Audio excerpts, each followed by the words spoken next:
UP academy for civil services में मैं आपको पढ़ा रहा हूँ करंट अफेयर्स यूपी पीसीएस और आरओ के लिए। ठीक, आपको पता है फरवरी में है आरओ और ये जो करंट अफेयर्स है ये दोनों में काम देगा। मैं आपको एक जानकारी दे दूं कि यूपी पीसीएस और आरओ के लिए टॉपर्स कोड के फ्री मटेरियल पर हिंदी वाला जो folder current affairs in Hindi का जब आप फोल्डर खोलेंगे तो वहां पे आपको अभी दो पीडीएफ दिखेंगी। एक तो वन लाइनर करंट अफेयर्स है जो कि दिसंबर तक का है, 1 जुलाई से 1 दिसंबर तक का, वो आपको पूरा रटना है। दूसरा मैंने आपको कंप्लीट ईयरली पीडीएफ दी है, वो भी 1 अगस्त से दिसंबर तक की है। और तीसरा ये वन लाइनर क्वेश्चन है।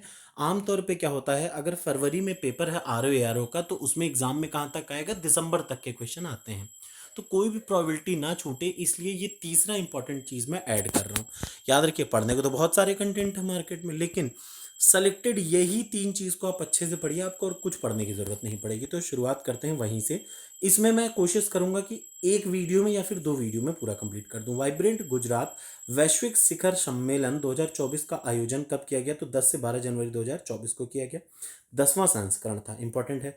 वेस्ट बंगाल सरकार ने किस दिन को राज्य दिवस के रूप में मनाने की अधिसूचना जारी की, तो बैसाख, बंगाली नव वर्ष का प्रथम दिन। बंगाल सरकार ने किस गीत को राज्य गीत के रूप में अधिसूचित किया, तो बांग्लार जल। ठीक, ये किसने बनाया था, तो रविन्द्रनाथ टैगोर में, बांग्लार माटी। ठीक है ना। केंद्रीय मंत्रिमंडल ने किस हवाई अड्डे को अंतर्राष्ट्रीय विमानपत्तन घोषित किया, तो सूरत हवाई अड्डे को। ये एक इंपॉर्टेंट प्रश्न है आने वाले एग्जाम्स के लिए। भारत का पहला पूर्ण इंटीग्रेटेड स्कूल ऑफ सस्टेनेबिलिटी कब लॉन्च किया, तो आईआईटी कानपुर में। ये मैं पिछले वीडियो में भी करा चुका हूँ। जो क्वेश्चन आपको रिपीट दिखे उनको आप स्किप करिएगा, बल्कि आपका रटने का जल्दी, मतलब आप ऐसा समझिए आपका रिवीजन अच्छा हो जाएगा। कैश फॉर क्वेरी घोटाले मामले में संलिप्तता के कारण किस सांसद को लोकसभा से अयोग्य घोषित कर दिया गया, तो महुआ मोइत्रा को। महुआ मोइत्रा जो है कृष्णा नगर वेस्ट बंगाल से सांसद है। ये इंपॉर्टेंट है, याद रखिएगा। कौन से घोटाले में, कैश फॉर क्वेरी घोटाले में। किसके द्वारा क्राइम इन इंडिया 2022 रिपोर्ट जारी की गई, तो एनसीआरबी। ठीक, इसके मुताबिक प्रति लाख जनसंख्या पर अपराध दर वर्ष 2021 से घटकर कितनी हो गई, 422। प्रति लाख जनसंख्या पर सबसे कम अपराध किस शहर में है, तो कोलकाता में। ठीक, विश्व के सबसे पहले पोर्टेबल हॉस्पिटल का अनावरण कहाँ किया गया, तो गुरुग्राम में। इसका नाम क्या है, आरोग्य मैत्रियम क्यूब। किसे इस परियोजना के तहत निर्मित किया गया, भीष्म परियोजना के तहत इसे बनाया गया है। ठीक, अगला आ जाए। केंद्रीय मंत्रिमंडल ने विशेष रूप से संवेदनशील जनजातियों के लिए किस योजना को मंजूरी की, मोस्ट इंपॉर्टेंट प्रश्न है, याद रखिएगा। ये क्या है, one of the most important प्रश्न है। प्रधानमंत्री जनमन योजना को। ठीक, प्रधानमंत्री जनमन योजना किसका विस्तारित रूप है, प्रधानमंत्री जनजाति आदिवासी न्याय महाअभियान का एक पार्ट है। द हम्प नामक द्वितीय विश्व युद्ध संग्रहालय का उद्घाटन कहाँ किया गया, पासीघाट, अरुणाचल प्रदेश में। केंद्रीय मंत्रिमंडल ने किस समूह को ड्रोन उपलब्ध कराने से संबंधित एक योजना को मंजूरी दी, तो महिला स्वयं सहायता समूह को, एसएचजी को। 10,000वें जन औषधि के केंद्र का 10,000वें जन औषधि केंद्र का उद्घाटन कहाँ किया गया, देवघर, झारखंड में। इंपॉर्टेंट प्रश्न है। आयुष्मान भारत हेल्थ और वेलनेस सेंटर का नाम बदलकर क्या कर दिया गया, आयुष्मान आरोग्य मंदिर। ये एक मोस्ट इंपॉर्टेंट प्रश्न है। काशी तमिल संगमम का दूसरा चरण कब आयोजित किया गया, 17 से 30 दिसंबर 2023 में। ये संगमम कहाँ पे है, तो वाराणसी, उत्तर प्रदेश में है। गुजरात ने किस मछली को राज्य मछली घोषित किया, तो घोल मछली को। किस राज्य के रिस्पॉन्सिबल टूरिज्म मिशन को संयुक्त राष्ट्र विश्व पर्यटन पर्यटन संगठन की ग्लोबल केस स्टडी में शामिल किया गया, तो केरला को। इंपॉर्टेंट प्रश्न है। दुनिया के पहले 3D प्रिंटेड मंदिर का अनावरण कहाँ किया, सिद्धिपेट, तेलंगाना। ये प्रश्न इंपॉर्टेंट है, बहुत इंपॉर्टेंट है। ठीक, साथी पोर्टल किसने लॉन्च किया, तो आईआईटी कानपुर और केंद्रीय शिक्षा मंत्रालय। साथी पोर्टल क्या पूर्ण रूप क्या है, self assessment test and help for entrance examination. अग्नि किस मंत्रालय की पहल है, आयुष मंत्रालय की। मोस्ट इंपॉर्टेंट प्रश्न। अग्नि से क्या मतलब है, आयुर्वेद ज्ञान नैपुण्य पहल। ठीक, किस शहर से विकसित भारत संकल्प यात्रा का शुभारंभ किया गया, तो खूंटी, झारखंड से। किस राज्य द्वारा हर बच्चे के लिए हर अधिकार, ये लॉन्च किया गया। ठीक, तो ये लॉन्च किया गया है उत्तर प्रदेश। ये इंपॉर्टेंट क्वेश्चन है, सॉरी। हर बच्चे के लिए हर अधिकार उत्तर प्रदेश सरकार द्वारा लॉन्च किया गया है। ठीक, अब आ जाइए नेक्स्ट प्रश्न। City investment to innovate integrate and sustain 2.0 cities challenge कहाँ का है, तो दिल्ली में लॉन्च किया गया। इसका मुख्य उद्देश्य क्या है, जो अपशिष्ट प्रबंधन है उसके साथ चक्रीय अर्थव्यवस्था को बढ़ावा देना। ठीक, उत्तर प्रदेश के पहले भेड़ बकरी पालन प्रशिक्षण केंद्र का लोकार्पण। ये प्रश्न आप अभी से लिख लीजिए, इंपॉर्टेंट प्रश्न आएगा। ठीक। यूपी का पहला भेड़ बकरी पालन प्रशिक्षण केंद्र इटावा में। यूपी के किस जिले में देश का पहला कन्या पूजन कार्यक्रम शक्ति वंदन का आयोजन गोंडा में। बहुत बहुत इंपॉर्टेंट। मोदी जी ने चित्तौड़गढ़ राजस्थान के दौरे पर किस ऐतिहासिक मंदिर का दौरा किया? तो सांवरिया सेठ मंदिर का। ठीक। ISO 9001 2015 प्रमाणन प्राप्त करने वाला भारत का पहला महिला थाना कौन सा है? भोपाल मध्य प्रदेश का है। ठीक। देश की पहली रैपिड रेल सेवा का नाम क्या है? नमो भारत। राष्ट्रव्यापी ऑपरेशन चक्र 2 नामक अभियान किसने शुरू किया? सेंट्रल ब्यूरो ऑफ इन्वेस्टिगेशन में। यह अभियान किसके खिलाफ था? तो संगठन साइबर क्राइम के खिलाफ। ठीक। अमित शाह जी ने किस शहर में सामऊ शहीद स्मारक एवं पुस्तकालय का उद्घाटन किया? गुजरात के गांधीनगर में। ठीक है ना। मोदी जी ने युवा विकास के लिए किस नए सरकारी मंच को लॉन्च किया? तो मेरा युवा भारत। उत्तर प्रदेश राज्य का जलीय जीव किसे बनाया गया? तो गंगेय डाल्फिन। पहले भारत का पहला हरित ऊर्जा पुरातत्व स्थल कौन है? तट मंदिर, तमिलनाडु। देश का दूसरा राज्य जिसने जाति आधारित सर्वेक्षण करने की घोषणा की? राजस्थान। इंपॉर्टेंट है, ये आ सकता है। पहला राज्य कौन था? बिहार। दूसरा क्या है? राजस्थान। देश का जाति आधारित करने वाला पहला राज्य बिहार था। भारत की सबसे बड़ी पंप भंडारण योजना की आधारशिला कहाँ रखी गई? नीमच, मध्य प्रदेश में। इसकी क्षमता कितनी है? 1440। अक्टूबर 2023 में ही बाढ़ के कारण खबरों में रही लोन लोहनक झील किस राज्य में अवस्थित है? सिक्किम में। विजयपुर औरैया फूलपुर पाइपलाइन परियोजना को कब राष्ट्र किसने राष्ट्र को समर्पित किया? तो मोदी जी ने। यह परियोजना मध्य प्रदेश और उत्तर प्रदेश में अभी फिलहाल चल रही है। ठीक। अब अगला आ जाइए, नेक्स्ट है ये। स्वच्छ भारत मिशन चरण 2 के तहत किस राज्य को ODF 100% ODF प्लस का दर्जा मिला? तो यूपी को। ये इंपॉर्टेंट प्रश्न है, डालिएगा। ठीक। कोई भी प्रश्न जो 1 अगस्त के पहले का है उसको मत पढ़िए। पहला नीलगिरी शहर तहर दिवस कब है? 7 अक्टूबर को। नीलगिरी तहर दिवस किस राज्य का है?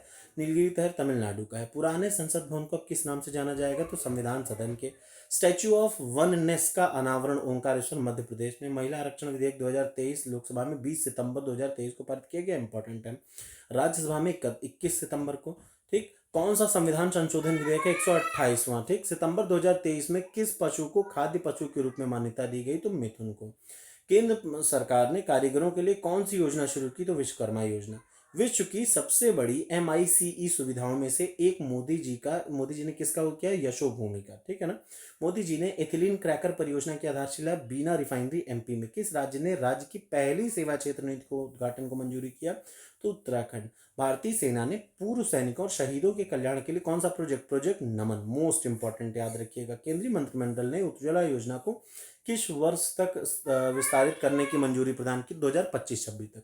स्वच्छ वायु सर्वेक्षण 2023 में 10 लाख से अधिक आबादी के 3 शीर्ष शहर कौन से? इंदौर, आगरा और थाने। केंद्र सरकार ने उधमपुर रेलवे स्टेशन का नाम बदलकर कैप्टन तुषार महाजन रेलवे स्टेशन, ये इंपॉर्टेंट प्रश्न है, याद रखिएगा। ये भी इंपॉर्टेंट है जो दूसरा है। उत्तर प्रदेश की किस नदी में जटायु क्रूज सेवा का प्रारंभ किया गया? तो सरयू नदी में। उत्तर प्रदेश का पहला ग्लास स्काई वॉच कहाँ बनाया गया है? चित्रकूट में। आयुष्मान भव अभियान का उद्घाटन कहाँ से किया गया? तो गुजरात के गांधीनगर। अब अगला जी, अंतर्राष्ट्रीय। पोलैंड के नए प्रधानमंत्री के में किसने शपथ ली? तो डोनाल्ड टस्क ने। ये सब मैं इसमें से अधिकतर मैं कंप्लीट करा चुका हूँ, फिर भी मैं दोबारा पढ़ा रहा हूँ। Quality of living city ranking 2023 द्वारा किसने जारी की? तो मर्सन ने। रैंकिंग में भारतीय शहरों को किसको शामिल किया गया? तो 153वें नंबर पर भारत का हैदराबाद है। 7 शहर भारत के इसमें शामिल हैं। अगला आ जाइए, नेक्स्ट मैं आपको बताने जा रहा हूँ। नेक्स्ट है ग्लोबल रिवर सिटीज अलायंस का लॉन्च कहाँ किया गया? दुबई में। इस अलायंस में भारत समेत कितने देश हैं? 11 देश। ठीक है ना। किस शहर की मेजबानी ने global partnership on artificial intelligence शिखर सम्मेलन का आयोजन किया? नई दिल्ली में। किस देश के राष्ट्रपति रूटो भारत के आधिकारिक यात्रा पर आए? केन्या के। अमूर्त सांस्कृतिक धरोहर संरक्षण के लिए अंतर सरकारी समिति का 18वां सत्र कब आयोजित किया गया? 5 से 8 दिसंबर 2023। ठीक। इस बैठक का आयोजन कहाँ किया गया? तो बोत्सवाना के कसाने। इसका आयोजन किसने किया? यूनेस्को ने। किस भारतीय नृत्य को मानवता के अमूर्त सांस्कृतिक धरोहर को घोषित किया गया? तो यह है गरबा, गुजरात का। ठीक है। यूनेस्को की सूची में शामिल होने वाली कौन सी अमूर्त सांस्कृतिक धरोहर 15वीं? Time person of the year 2023 किसे चुना गया? Taylor Swift. इंपॉर्टेंट है, अमेरिका की पॉप गायिका है। CEO ऑफ द ईयर 2023 किसे? ऑल्टमैन को चुना गया। ठीक। आर्टिफिशियल इंटेलिजेंस से संबंधित थे। एथलीट ऑफ द ईयर 2023 किसे? मेसी को। दुनिया की 100 शक्तिशाली महिलाओं में ये लिस्ट किसने जारी की? फोर्ब्स ने। नंबर 1 पे हैं उर्सुला वेन लेयन, अध्यक्ष यूरोपियन यूनियन की हैं। ठीक है ना। भारत में किस महिलाओं को? 4 महिलाओं को शामिल किया। किस देश ने चीन के बेल्ट एंड रोड इनिशिएटिव से बाहर होने की घोषणा की? इटली। ठीक। अगला भारत ने किस देश के साथ संयुक्त रूप से लीड आईटी 2.0 का शुभारंभ किया? तो स्वीडन। लीड आईटी 2.0 का पूरा नाम क्या है? Leadership group of industry transition. किस देश को अंतर्राष्ट्रीय समुद्री संगठन की परिषद के लिए पुनः निर्वाचित किया गया? तो भारत को ही किया गया 2024-25 के लिए। जलवायु परिवर्तन सूचकांक किसके द्वारा? जर्मन वॉच के द्वारा। इस सूचकांक में 23 देश हैं। भारत इसमें कौन सी रैंकिंग पर है? पहले 3 स्थान पर कोई नहीं है। वर्ल्ड चौथी रैंकिंग है डेनमार्क की। भारत की रैंकिंग है 7वीं। ठीक है ना। Global cooling watch 2023 report United Nations environmental programme ने लॉन्च किया। ठीक है ना। अगला आ जाइए, अर्ली वार्निंग्स फॉर ऑल पहल किसके द्वारा लॉन्च की गई? संयुक्त राष्ट्र। ठीक, इसका उद्देश्य क्या है? 2027 तक सभी को खराब मौसम एवं प्राकृतिक आपदाओं के लिए क्या करना? अवेयर कर देना। अगला आ जाइए, यूनिसेफ ने किस देश के सहयोग से ग्रीन राइजिंग पहल को लॉन्च किया? तो भारत के सहयोग से। ये पहल कहाँ है? COP 2028 शिखर सम्मेलन दुबई में बातचीत हुई। वाइस शिखर सम्मेलन का 11वां संस्करण कहाँ हुआ? दोहा, कतर में। वाइस का मतलब क्या है? World innovation summit for education. यह थीम किस पर आधारित? रचनात्मक प्रवाह पर। किस भारतीय को वाइस प्राइज फॉर एजुकेशन से सम्मानित किया गया? सफीना हुसैन। न्यूजीलैंड का प्रधानमंत्री किसे बनाया गया? लक्सन। कौन सा मंदिर परिसर इटली के पोम्पोई को पीछे छोड़कर विश्व का 8वां आश्चर्य बना? अंकोर वट का मंदिर, कंबोडिया का। ठीक है ना। याद रखिएगा, कौन सा मंदिर परिसर इटली के पोम्पोई को छोड़कर विश्व का 8वां आश्चर्य बना? तो अंकोर वट, कंबोडिया। इंपॉर्टेंट प्रश्न है। अफ्रीकी देश लाइबेरिया का राष्ट्रपति किसे चुना गया? बोकाई। ठीक। APEC लीडर वीक कहाँ पे आयोजित किया गया? San Francisco, United. लग्जमबर्ग का नया प्रधानमंत्री फ्रीडेन। मालदीव के नए राष्ट्रपति मोइजू। चक्रवात मिथिली कहाँ पर आया? बंगाल की खाड़ी में। इसका नाम किसने दिया? मालदीव ने। चक्रवात के कौन से देश प्रभावित? भारत, बांग्लादेश। इनोवेशन हैंडशेक कहाँ का है? San Francisco. ठीक। अगला आ जाइए, कौन सा देश आधिकारिक रूप से treaty on convention armed forces in Europe से बाहर हो गया? तो वह है रशिया। ठीक। QS वर्ल्ड यूनिवर्सिटी रैंकिंग 2024 किसके द्वारा जारी की? क्वाररेली साइमंड्स QS। ठीक। ये कौन सा संस्करण है? 16वां। भारत के सर्वाधिक संस्थान किस देश के? भारत के 148 इसमें संस्थान है। ठीक है ना। अगला आ जाइए, भारत का शीर्ष संस्थान इसमें कौन सा है? IIT बॉम्बे 40वें नंबर पे है। किसने इकोलॉजिकल थ्रेट रिपोर्ट 2023 जारी की? तो institute for economic and peace. ठीक। अगला आ जाइए, 2023 state of climate services health report जारी किसने की? तो WMO, वर्ल्ड मतलब विश्व मौसम विज्ञान संगठन। पारे पर मीना माता कन्वेंशन के पक्षकारों की 5वीं बैठक COP5 कहाँ हुई? स्विट्जरलैंड के जेनेवा में। चीन के बेल्ट एंड रोड इनिशिएटिव से बाहर होने की घोषणा किसने की? फिलीपींस ने। क्या समझो अब अगला जी, पहला ग्लोबल AI सेफ्टी समिट 2023 जो कि यूके में मेजबानी के तहत हुआ, कितने देशों ने आर्टिफिशियल इंटेलिजेंस से जुड़े जोखिमों को रोकने के लिए पहला समझौता किया? 28 देशों ने। ठीक है ना।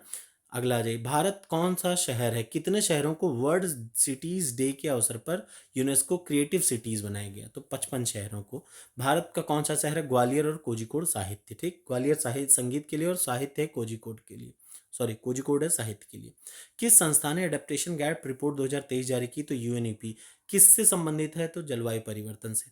अगला आ जाइए, अंतर्राष्ट्रीय प्रतिस्पर्धा नेटवर्क का संचालन समूह का सदस्य कौन बना? भारतीय प्रतिस्पर्धा आयोग। स्लोवाकिया का प्रधानमंत्री रॉबर्ट फिको बनाए गए। ठीक है ना। अगला आ जाइए, ये क्या है? हरिकेन ओटिस कहाँ पे तबाही मचाई? मैक्सिको में। किस संस्था ने ये अब देखिए, इसके पीछे का क्या है? इसके पीछे का सभी वन लाइनर मैं ऑलरेडी कंप्लीट कर चुका हूँ, इसलिए इसके पीछे का नहीं जा रहा हूँ। अधिकतर क्या था, भारत में या वर्ल्ड में कहा जाए जो भी करंट अफेयर्स हैं 10 जनवरी से 15 जनवरी तक का, वो अब कवर हो गया। अब आपको तीन ही चीज़ करने हैं, एक ये PDF, एक वन लाइनर PDF, और तीसरी वो जो मोटी वाली मैंने PDF आपको अपलोड करके उसका एक्सप्लेनेशन मैं करंट अफेयर्स वाला करता हूँ। ये 3 PDF हिंदी मीडियम वालों के लिए सफिशियंट है। ज़बरदस्ती मत पढ़िए, इन तीनों को रट लीजिए, आपका मैक्सिमम काम हो जाएगा। ठीक है। Thank you so much.